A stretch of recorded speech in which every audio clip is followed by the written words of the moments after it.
ஓய்வு நாள் என்பது நம் ஆத்தும மீட்புக்கு என்று கர்த்தர் கொடுத்திருக்கிற நாள். தேவனோடு செலவிடுகிற அந்த நேரம் எத்தனை பாக்கியமானது. தேவனுடைய இருதயத்தை நாம் இதில் எவ்வளவு இனிமையானவர், அவர் மறுரூபமானவர், எத்தனை உண்மை.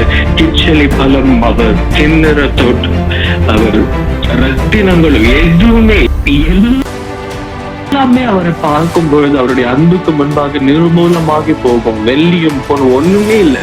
இந்த பூமியில நம்ம வாழ்ற வாழ்நாள், இந்த பூமியில வாழ்ற சுகம் நலன் எதுவுமே ஒண்ணும் இல்லை. அவரால் பட்சிக்கப்படுவதே பாக்கி. அந்த அன்பினாலே நம்மை நிரப்பும்படி, அவர் நம்மை சேர்த்து கொள்ளும்படி அவர் இறங்கி வருகிற தெய்வம். அவர் இறங்கி வருகிற தேவன் நம் மத்தியிலே உலாவும்படி. அப்படித்தான் இன்றைக்கு பரிசுத்த ஆவியானவர். அவர் பட்சிக்கிற அக்கினியான தெய்வம், அவர் பட்சிக்கிற அக்கினியான தெய்வம். அவருடைய அக்கினிக்கு முன்பாக நம்ம பட்சிக்கப்படாமல் இருப்பதை போல ஒரு வேலை பாக்கியமும் இப்போ இந்த நிமிஷத்துல அவர் நம் பாவங்களை நினைப்பாரானால் இந்த நிமிஷத்துல நம்ம நிர்மூலமாய் போவோம். இந்த நிமிஷத்துல ஒன்றுமில்லாம போவோம். ஆனால் அவருடைய கிருபையை தயவினாலே நம்மை பட்சிக்காதபடி அவருடைய அன்பின் இரக்கத்தின் ஐஸ்வர்யத்தினாலே நம்மில் உலாவி வருகிறார். அவர் நீடிய பொறுமையுள்ளவராய், சாந்தம் உள்ளவராய், நாம் அவரை துக்கப்படுத்தின போதும் நீக்கப்படும் நாளுக்காக முத்திரையாக அருளப்பட்டவரை நீங்க துக்கப்படுத்தாதிருங்கள் என்று சொல்லியும் அவரை துக்கப்படுத்துகிற கேடான ஜனம் அவருடைய அக்கினியினாலே நாம் பட்சிக்கப்படாதபடி அவருடைய கிருபையிலே மூடி இருக்கிறாராம்.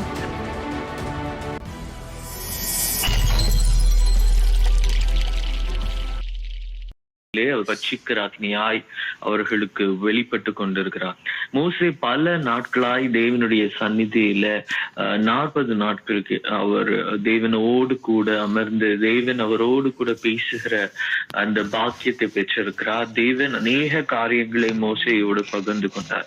ஆசரிப்பு கூடாரம் எப்படி கட்டப்படணும், ஆசரிப்பு கூடாரத்துல என்ன இருக்கணும், தேவன் ஆசரிப்பு கூடாரத்துல தெரிந்து கொண்ட ஊழியம் ஆகிய ஆசாரிய ஊழியம் எப்படிப்பட்டதாய் செய்யப்படணும், யாரை அவர் தெரிந்து கொண்டார், அவர்கள் எப்படி தமக்காக பரிசுத்தம் பண்ணப்படணும், பிரதிஷ்டை பண்ணப்படணும், பிரித்தெடுக்கப்படணும் என்றும், ஜனங்கள் தேவனிடத்துல எப்படி பங்காய் அவர்கள் ஜீவனுக்கு ஈடாய் அவர்கள் கர்த்தருடைய சன்னிதானத்திலே அவருக்கு காணிக்கை செலுத்த வேண்டும் என்று நம்ம போன அதிகாரத்துல பார்த்தோம். சோ இந்த அதிகாரத்திலும் கர்த்தராகிய தேவன் அவர்களுக்கு பரிசுத்த ஓய்வு நாளை குறித்தும் அவர்கள் ஏன் அதை ஆசரிக்க வேண்டும் என்பதை குறித்தும் இந்த மோசையின் இடத்துல அநேக வேலைகளை கர்த்தர் சொன்னார் என்று நம்ம பார்த்தோம் இல்லையா.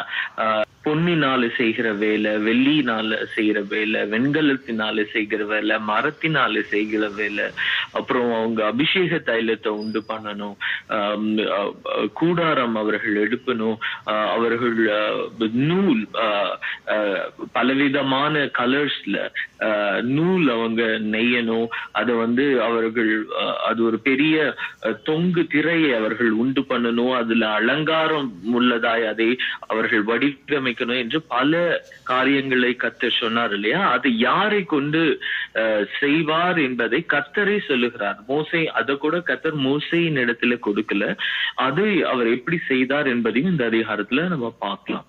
பின்னும் கர்த்தர் மோசேயை பார்த்து என்ன சொல்லுகிறார், நான் யூதாவின் கோத்திரத்துல ஊரின் உடைய மகனான ஊரியின் குமாரன் பெசலேயேலை பேர் சொல்லி அழைத்து, சோ பெசலேயேல் அவர் நான் எப்படி அவனை நான் பெயர் சொல்லி அழைத்து வினோதமான வேலைகளை அவன் யோசித்து செய்கிறதற்கும், பொன்னிலும் வெள்ளியிலும் வெண்கலத்திலும் வேலை செய்கிறதற்கும், ரத்தினங்களை முத்திரை வெட்டாக வெட்டி பதிக்கிறதற்கும், மரத்தில் சித்திர வேலைகளை செய்கிறதற்கும் மற்றும் சகலவித வேலைகளை யூகித்து செய்கிறதற்கும் வேண்டிய ஞானமும் புத்தியும் அறிவும் அவனுக்கு உண்டாக அவனை தேவ ஆவியினால் நிரப்பினேன் என்று சொல்லுகிறார். சோ நான் ஞானத்தையும் புத்தியும் கொடுத்தேன் என்று சொல்ல, அந்த ஞானமும் புத்தியும் அறிவும் உண்டாக நான் அவனை தேவ ஆவியினால் நிரப்பினேன். சோ தேவன் இந்த சகல வித வேலைகளை செய்கிறதற்கும் பரிசுத்த ஆவியானவரினாலே பெசலேயேலை அவர் நிரப்பினார் என்று பார்க்கிறோம். எல்லா காரியத்தையும் அதுல சொல்லிட்டார். இது சகலத்தையும் அவன் செய்யும்படியா பரிசுத்த ஆவியானவர் பெசலேயேலுக்குள் கடந்து வந்தார். நான் அவரை அனுப்பி இருக்கிறேன், நான் பரிசுத்த ஆவியானவரினால் பெசலேயேலை நிரப்பினேன் என்று சொல்லி மோசேயின் இடத்துல கர்த்தர் சொல்லுகிறார். மேலும் தான் கோத்திரத்துல, முன்னாடி என்ன பார்த்தோம், யூதா கோத்திரத்துல இருந்து பெஸ்லேயேல், தான் கோத்திரத்துல இருந்து அகிசாமாகின் குமாரனாகிய அகோலியாபாயும் அவனோட கூட துணையாக கூட்டியிருக்கேன். சோ அவனுக்கு நான் ஒரு துணையும் பார்ட்னரையும் கொடுத்திருக்கேன். அவன் பேர் அகோலியா. அவனையும் நான் அவனுக்கு அருளி இருக்கேன். அவனையும் ஞானம் இருதயம் உள்ள யாவருடைய இருதயத்திலும் நான் ஞானத்தை அருளி இருக்கிறேன். நான் உனக்கு கட்டளிட்ட யாவையும் அவர்கள் செய்வார்கள் என்று சொல்லுகிறார். மோசேக்கு இது சகலத்தையும் காண்பித்து, நீ இதெல்லாம் மேற்பார்வையிடணும், நீ சூப்பர்வைஸ் பண்ணணும். இந்த காரியங்கள் எல்லாம் பரிசுத்த ஆவியினாலே நிரப்பப்பட்ட பெஸ்லேயேலும் அகோலியாவையும் ஞானம் இருதயம் உள்ளவர்களையும் நான் சேர பண்ணியிருக்கிறேன். அவங்க இவைகள் எல்லாவற்றையும் செய்யும் போது நீ அதை கவனமாய் அவர்களுக்கு ஆசரிப்பு கூடாரத்தையும் சாட்சி பெட்டியையும் அதன் மேல் உள்ள கிருபாசனத்தையும் கூடாரத்தில் உள்ள சகல பனிமூட்டுகளையும் மேஜையையும் அதன் பனிமூட்டுகளையும் சுத்தமான குத்து விளக்கையும் அதன் சகல கருவிகளையும் தூப பீடத்தையும் தகன பலி பீடத்தையும் அதன் சகல பனிமூட்டுகளையும் தொட்டியையும் எல்லாவற்றையும் சொல்ற, அதன் பாதத்தையும் ஆராதனை வஸ்திரங்களையும் ஆசாரிய ஊழியம் செய்வதற்கான ஆசாரியனாகிய ஆரோனின் பரிசுத்த வஸ்திரங்களும் அவனுக்கு உதவி செய்கிற அவனுடைய குமாரரின் வஸ்திரங்களையும் அபிஷேக தைலத்தையும் பரிசுத்த ஸ்தலத்திற்கு சுகந்த வர்க்கங்களாகிய தூப வர்க்கத்தையும் நான் உனக்கு கட்டளையிட்டபடியே அவர்கள் செய்ய வேண்டும் என்று கர்த்தர் சொல்லுகிறார்.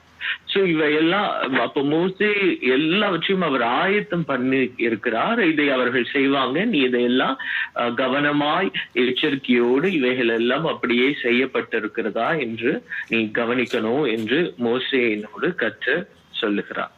மேலும் கர்த்தர் மோசேயின் இடத்துல, நீ இஸ்ரவேல் புத்திரருக்கு என் ஓய்வு நாளை குறித்ததான காரியங்களை நீ அறிவிக்க வேண்டும். அவர்கள் ஓய்வு நாட்களை கடைபிடிக்க வேண்டும், ஆசரிக்க வேண்டும். உங்களை பரிசுத்தப்படுத்துகிற கர்த்தர் நான் என்பதை நீங்கள் அறியும்படி. ஏன் அந்த ஓய்வு நாளை அவர்கள் கடைபிடிக்க வேண்டும், ஆசரிக்க வேண்டும் என்றால், அந்த நாளிலே தேவன் தாம் மனுஷர்களை பரிசுத்தப்படுத்துகிற கர்த்தர், பிரித்தெடுக்கிற கர்த்தர், தம்மிடத்திலே சேர்த்து கொள்ளுகிற கர்த்தர் என்பதை அவர் அறிந்து கொள்ளும்படி அவர்களுக்கு ஒரு அடையாளமாய் அந்த நாள் அவர்களுக்கு கொடுக்கப்படுகிறது. அது தலைமுறை தோறும் அது அடையாளமாய் இருக்கும் என்று கர்த்தர் சொல்லுகிறார். சோ ஓய்வு நாள் என்பது தேவன் நம்மை பரிசுத்தமாக்குகிற கர்த்தர் என்பதை அடையாளப்படுத்துகிற நாளின் ஆசரிப்பாய் இருக்கிறது. கர்த்தர் நம்மை சேர்த்துக் கொள்ளுவார், நம்மை பரிசுத்தப்படுத்துவார், நம்மை ரட்சித்துக் கொள்ளுவார், தம்மிடமாய் அணைத்துக் கொள்ளுவார் என்பதை அவர்கள் அறிந்து கொள்ளும்படி. ஏன்னா அவங்க தேவனுடைய சமூகத்திலிருந்து தள்ளுண்டு போன மனுஷர்கள், தேவனுடைய சமூகத்தில் அவரை தரிசிக்க வேண்டிய பரிசுத்தத்தை இழந்து போனதினாலே இதன் தோட்டத்திலிருந்து தள்ளப்பட்ட மனுஷர்கள், பரிசுத்தம் இல்லாமல் தேவனை தரிசிக்க முடியாதபடியினால் தள்ளுண்டு போன அவர்கள் தேவனால் மறுபடியும் பரிசுத்தம் பண்ணப்பட்டு தேவனிடத்திலே சேர்த்து கொள்ளும்படியாய் அவர்களுக்கு அடையாளமாய் தேவன் அந்த நாளை, ஓய்வு நாளை ஆசரிக்கும்படி அவர்களுக்கு கட்டளையிடுகிறார். அந்த நாளிலே நானே உங்களை பரிசுத்தமாக்குகிற கர்த்தர் என்பதை அவர்கள் அறிந்து கொள்ளும்படி, அது அடையாளமாய் இருக்கும்படி தலைமுறை தோறும் அது உங்களுக்கு இருக்கிறது. சோ பரிசுத்தமாக்குகிற கர்த்தரை அவர்கள் அறியும்படியாய் அந்த நாள் அவர்களுக்கு கொடுக்கப்படுகிறது. ஆகையால் ஓய்வு நாளை நீங்க கண்டிப்பாக ஆசரிக்கணும் என்று கர்த்தர் சொல்லுகிறதா? அது உங்களுக்கு பரிசுத்தமானது. அதை பரிசுத்த குலைச்சலாக்குகிறவன் கொலை உண்க கடவன் என்று சொல்லுகிறார். அப்போ நீங்க அந்த நாளை கர்த்தருக்கு என்று நீங்க பிரித்தெடுத்து அந்த ஆசரிக்காமல் நீங்க தவறுவீர்கள் ஆனால் தேவன் உங்களை பரிசுத்தம் பண்ணி, எதற்காக தேவன் நம்மளை பரிசுத்தம் பண்ணுகிறார்? நித்திய ஆக்கினையிலிருந்து நம்முடைய ஆத்துமாவை ரட்சிக்கும்படி தேவன் நம்மை பரிசுத்தம் பண்ணி அவரை தரிசிக்கும்படி அவரிடத்துல சேர்த்துக் கொள்ளுகிறார். அதை அசட்டை பண்ணுகிறார்கள். ஓய்வு நாள் என்பது நம் ஆத்தும மீட்புக்கு என்று கர்த்தர் கொடுத்திருக்கிற நாள் இல்லையா? சோ நம்ம ஆத்தும மீட்புக்காய் கொடுத்திருக்கிற அந்த நாளை நீங்கள் பரிசுத்தமாய் எண்ணாமல் நம்ம ஆத்துமாவை மீட்கும் பொருளாய் தம்முடைய ஜீவனையே கொடுத்த ஆட்டுக்குட்டி ஆனவருடைய பரிசுத்தமாகுதலை நீங்கள் அசட்டை பண்ணுகிறபடியினால் நீங்கள் கொலை செய்யப்பட கடவர்கள் என்று கர்த்தர் சொல்லுகிறார். ஏன்னா உங்க ஆத்துமாவை குறித்த கரிசனை உங்களுக்கு இல்லை. நம்ம முன்பே இதை வாசித்தோம் இல்லையா? ஓய்வு நாள் என்பது ஆத்துமாவின் ரட்சிப்புக்கு என்று கர்த்தர் கொடுத்த நாள். அதை குறித்து நீங்க அசட்டை பண்ணுகிறபடினால் உங்களுடைய சரீர மரணமாகிய நீங்க கொலை செய்யப்படணும் என்று தெளிவாய் அவர்களுக்கு சொல்லப்படுகிறது. நீங்க அந்த நாளை அசட்டையை பண்ணி அந்த நாளிலே வேலை செய்கிற எந்த ஆத்மாவும் தன் ஜனத்தின் நடுவில் இராதபடிக்கு அறுப்புண்டு போவான் என்று கர்த்தர் சொல்லுகிறார். ஏன்னா அவன் ஆத்தும மீட்பை அசட்டை பண்ணுகிறபடியினால் அவன் சரீரம் தேவனுடைய வாசஸ்தலமாகிய தம்முடைய ஜனத்தாரிடத்திலிருந்து அறுப்புண்டு போகப்படும். கர்த்தர் மோசேயோடு சொல்லுகிறார், நீங்க 6 நாளும் வேலை செய்யலாம், 7ஆம் நாளோ வேலை ஒளிந்திருக்கும் ஓய்வு நாள். அது கர்த்தருக்கு பரிசுத்தமானது. சோ அது கர்த்தருக்கும் பரிசுத்தமானது. அதை நீங்கள் பரிசுத்தமாய் எண்ண கடுவீர்கள் என்று அவர் சொல்லுகிறார். ஓய்வு நாளிலே வேலை செய்கிறவன் எவனும் அவன் சபிக்கப்பட்டவன், அவன் கொலை செய்யப்பட வேண்டும் என்று அவர் தெளிவாக சொல்லுகிறார். சோ அப்போ தேவனுக்கு பரிசுத்தமானதை பரிசுத்த குலைச்சல் ஆக்குதல் என்பது என்ன? தேவன் நமக்கு அருளுகிற ரட்சிப்பின் பாதையை, மீட்பின் வழியை நாம் அசட்டை பண்ணுகிறோம். தேவனுடைய கிருபையை நாம் விரயமாக்குகிறோம். தேவனுடைய தயவை நாம் தள்ளி போடுகிறோம். தேவன் சொல்லுகிறார், என் ஜனம் இரட்சகராகிய என்னை அவர்கள் தள்ளி போடுகிறார்கள் என்று சொல்லுகிறார். அப்படிதான் இவங்க ஆத்தும மீட்புக்காய் ஜீவனுக்கு ஏதுவாய் அவர்களுக்கு அடையாளமாய் நினைப்பூட்டுதலாய் தேவன் ஒரு நாளை பரிசுத்தம் பண்ணி அந்த நாளிலே மனுபுத்திரரை பரிசுத்தம் பண்ணுகிறவராய் அவர் சாட்சியிட்டு கொண்டிருக்கும் பொழுது தேவன் பரிசுத்தம் பண்ண நாளை தனக்கு பரிசுத்தமாய் கொள்ளாத மனுபுத்திரன் அவன் அவன் பெருமையுள்ளவனாய், அவன் விக்கினனாய், அவன் முரட்டாட்டம் உள்ளவனாய், தேவனுக்கு விரோதமாய் தேவனுடைய கிருபையையும் இரக்கத்தையும் அவன் அசட்டை பண்ணுகிறதுனால் அவன் கொலை செய்ய படக்கடவன் என்று கர்த்தர் சொல்லுகிறார். ஆகையால் இஸ்ரவேல் புத்திரர் தங்கள் தலைமுறை தோறும் ஓய்வு நாளை நித்திய உடன்படிக்கையாக ஆசரிக்கும்படி அதை கை கொள்ள கடவர்கள் என்று தெளிவாக மோசேயோடு கூட கர்த்தர் பேசுகிறார். அது என்றென்றைக்கும் எனக்கும் இஸ்ரவேல் புத்திரருக்கும் அடையாளமாய். சோ தேவன் அது மனுஷனுக்கும் தேவனுக்குமான அடையாளம் என்று சொல்லுகிறார். ஏனால் தேவன் பரிசுத்தம் பண்ணின நாளை தனக்கு பரிசுத்தமாய் கொள்ளுகிற மனுஷர்கள் தன்னை பரிசுத்தமாக்குகிற கர்த்தருடைய பாதத்திலே அவர்கள் ஓய்ந்திருக்கிறபடியினால் அது தேவ சமூகத்தில் அடையாளமாயிருக்கிறது. 6 நாளைக்குள்ளே கர்த்தர் வானத்தையும் பூமியும் உண்டாக்கி 7ஆம் நாளிலே ஓய்ந்திருந்து பூரித்தார் என்றார்.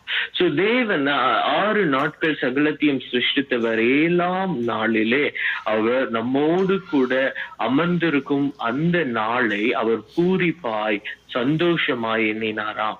கர்த்தர் அந்த ஓய்வு நாளை விசேஷித்த நாளாய் தனக்கு பிரியமுள்ள நாளாய் அவர் எண்ணினாராம். அவர் ஓய்ந்திருந்து பூரித்தார் என்ற வார்த்தையை நாம் இங்க பார்க்கிறோம். சோ தேவன் நம்மோடு கூட செலவிடுகிற அந்த நாளை அவர் விசேஷித்தமாய் அவருடைய இருதயத்திற்கு பிரியமுள்ளதாய் அவர் கருதுகிறார். சோ ஓய்வு நாளை தேவன் நமக்கென்று அவர் விசேஷித்தமாக்கி இருக்கிறார் என்று இயேசு கிறிஸ்து சொன்னார். ஓய்வு நாள் தேவனுக்கு அல்ல, மனுஷனுக்காக தான் ஓய்வு நாள் சிருஷ்டிக்கப்பட்டது என்று அவர் சொல்லுகிறார். மனுஷன் ஓய்வு நாளுக்காக அல்ல, ஓய்வு நாள் மனுஷனுக்காக சிருஷ்டிக்கப்பட்டது என்று சொல்லுகிறார்.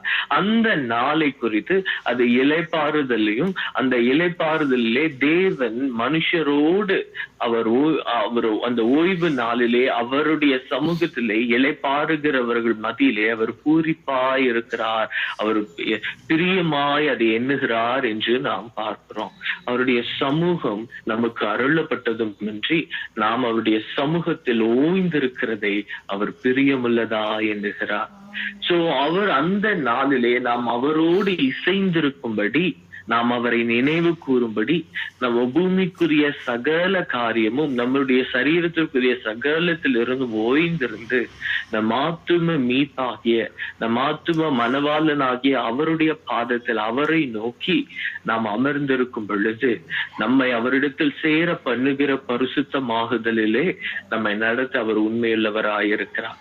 அது அவருக்கு பூரியப்பாய் இருக்கிறதா. நாம் கர்த்தரிடத்தில் சேருகிறது அவர் இனிமையாயும், நாம் அவருடைய பாதத்தில் அமர்ந்திருப்பதும், நம் முகத்தை அவருக்கு நேரா ஏறெடுத்திருப்பதும் அவர் பிரியமுள்ளவராய் எண்ணுகிறார். அதான் சொல்றாரு, என் பிரியமே, என் ரூபவதியே, உன் முகத்தை மறையாதே என்று சொல்லுகிறார். நம்முடைய சத்தத்தை கேட்கிற தேவன், அவரை நோக்கி கூப்பிடுகிற யாவருக்கும் பதில் அளிக்கிற தேவன். இக்கட்ட நேரத்தில் நான் உம்மை நோக்கி கூப்பிட்டேன், நீர் எனக்கு செவி கொடுத்தீர் என்று சொல்லுகிற தேவன். எந்த காலத்திலும் அவரை நோக்கி கூப்பிடுகிற எப்படிப்பட்ட ஜனத்திற்கும் அவர் செவி கொடுக்கிறார். அடிமைகளுக்கும் துரோகிகளுக்கும் அவர் செவி கொடுத்தார். அநியாயக்காரருக்கும் அக்கிரமக்காரருக்கும் தம்மை நோக்கி கூப்பிடுகிற யாவருக்கும் பதில் அளிக்க தன் உடன்படிக்கையை உடைத்து போட்டவனாய் தேவ ரகசியத்தை விபச்சாரியனிடத்திலே வெளிப்படுத்தின சிம்சோ அவன் கூப்பிட பொழுதும் அவனுக்கு அவர் செவி கொடுத்தார். அக்கிரம செய்கைக்காரனாய் இருந்த ராஜா ஆசாராஜா அவன் கூப்பிடும் பொழுதும் அவர் அவனுக்கு செவி கொடுத்தார். சோ தம்மை நோக்கி கூப்பிடுகிறவர்கள், தம் சமூகத்தை நாடி தேடுகிறவர்கள் யாவருக்கும் அவர் பதில் தருகிறார்.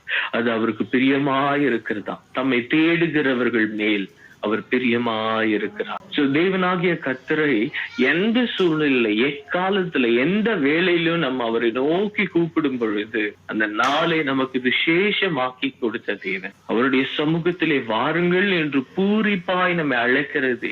அது அந்த நாளை குறித்து அது சந்தோஷமான நாளா, அது நித்தியமான நாளா.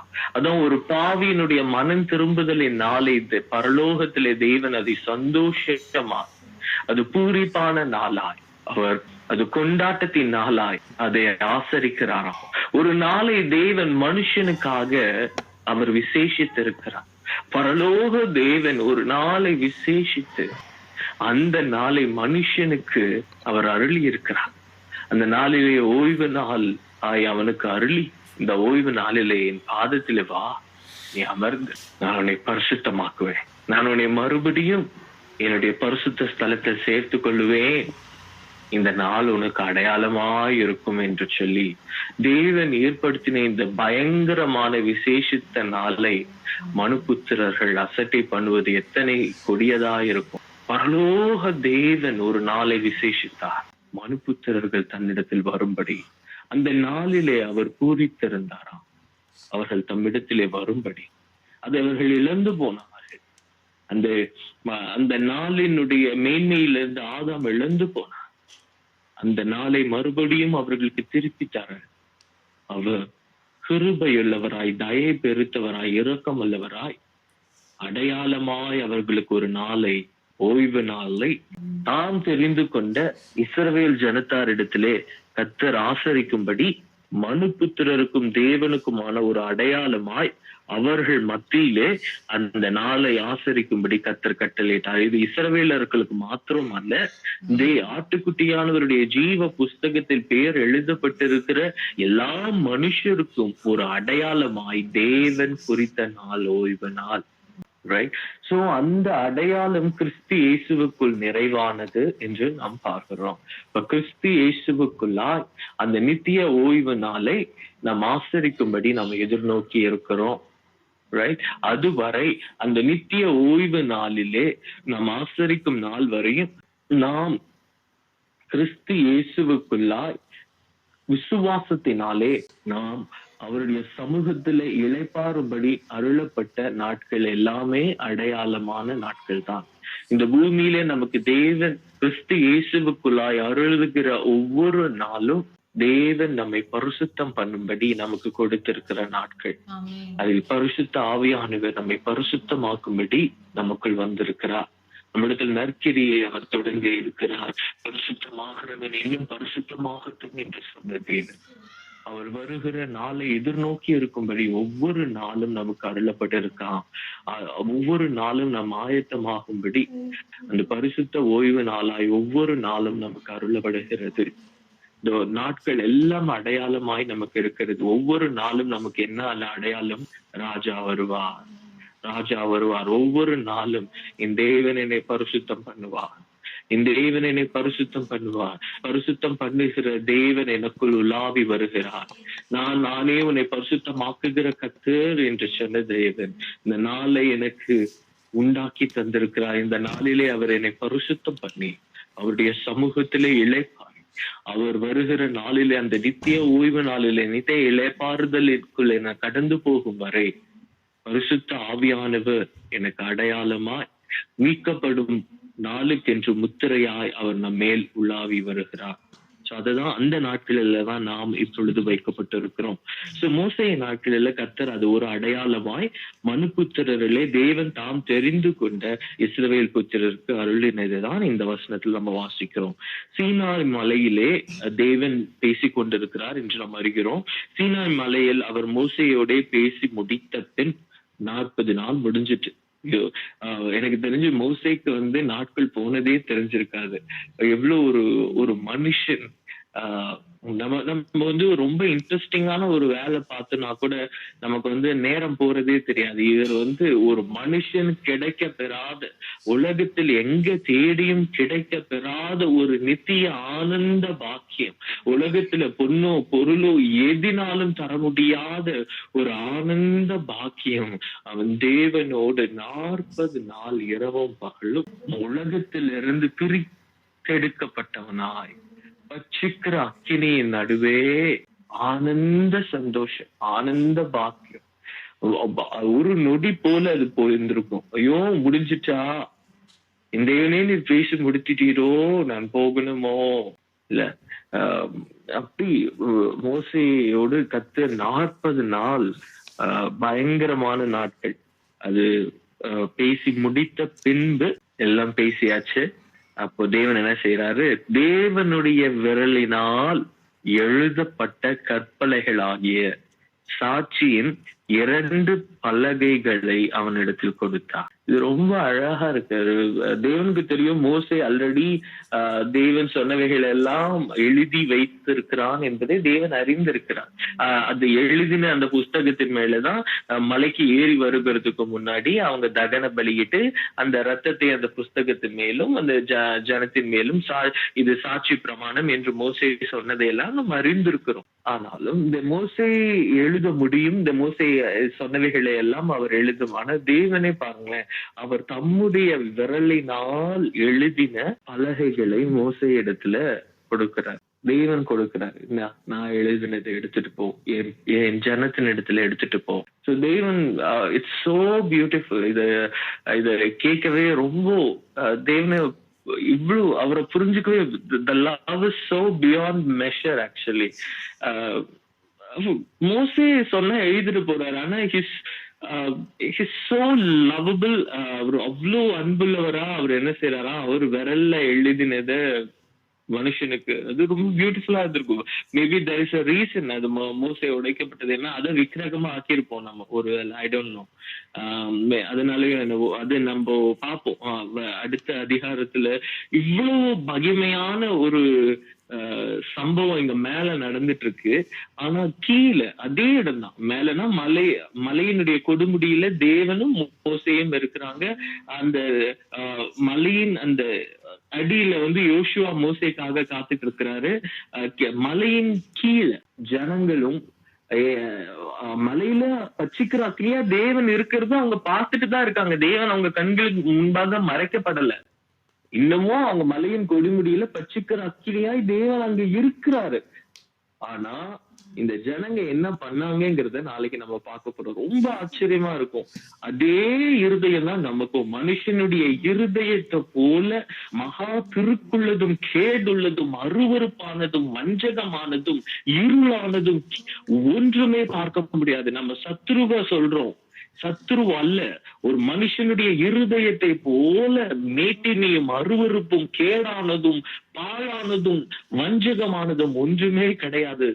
அதே இருதயம் தான் உங்களுக்கும் எனக்கும் இருக்கிறது என்பதை நாளைக்கு நம்ம பார்க்க போகிறோம். பரிசுத்தாவியானவர் அனுமதித்தால், தெய்வ சித்தமானால். சோ இவ்வளவு மகிமையான ஒரு அனுபவத்திற்குள்ளே இன்றைக்கு மோசே 40 நாள் முடிந்து பச்சிக்கிற அக்கினிக்குள்ளே இதே மோசே தான் முதல்ல தேவனை கிட்டி சேரும் போது என்ன பார்த்தாரு? அக்கினி எரிஞ்சிட்டு இருந்தது, முச்செடியோ எரியல, அது கருகி போகல. அதே போல பச்சிக்கிற அக்கினியான தேவன் நடுவிலே தேவனிடத்திலே மோசே எரிக்கப்படாதவராய் பட்சிக்கப்படாதவராய் அந்த அக்கினிக்குள் அவர் உலாவி வருகிறார். ஓ க்ளோரி! அந்த பட்சிக்கிற முச்செடி நடுவே தேவனுடைய சத்தத்தை கேட்ட மோசே பட்சிக்கிற அக்கினியாகிய தேவனுடைய சமூகத்தில் நுழைந்தவராய் தன்னோடு கூட பேசுகிற தேவனுடைய சத்தத்தை கேட்டுக்கொண்டிருக்கிறார். எவ்வளவு கிட்ட தேவனிடத்துல சேர்ந்திருக்கிறார் பாருங்க. ஒரு அடையாளமாய் பார்த்த பட்சிக்கிற முச்செடி, ஆனால் இப்ப சத்தியமானவருடைய சன்னிதானத்திற்குள் அவர் நுழைந்துட்டார்.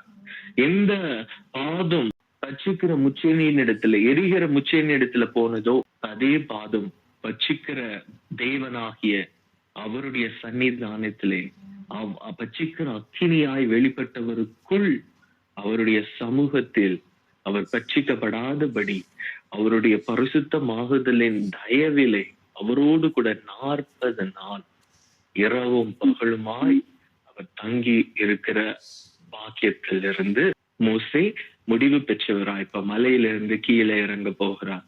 அதை நாம நாளைக்கு பார்ப்போம். இந்த அதிகாரத்துல தேவனோடு செலவிடுகிற அந்த நேரம் எத்தனை பாக்கியமானது. தேவனுடைய இருதயத்தை நாம் இதுல எவ்வளவு இனிமையானவர், அவர் மறுரூபமானவர், எத்தனை உண்மை. கிச்சலி பலம் அவர், கிண்ணற தோட்டம் அவர், ரத்தினங்களும் எதுவுமே எல்லாமே அவரை பார்க்கும் பொழுது அவருடைய அன்புக்கு முன்பாக நிர்மூலமாகி போகும். வெள்ளியும் பொன் ஒண்ணுமே இல்லை.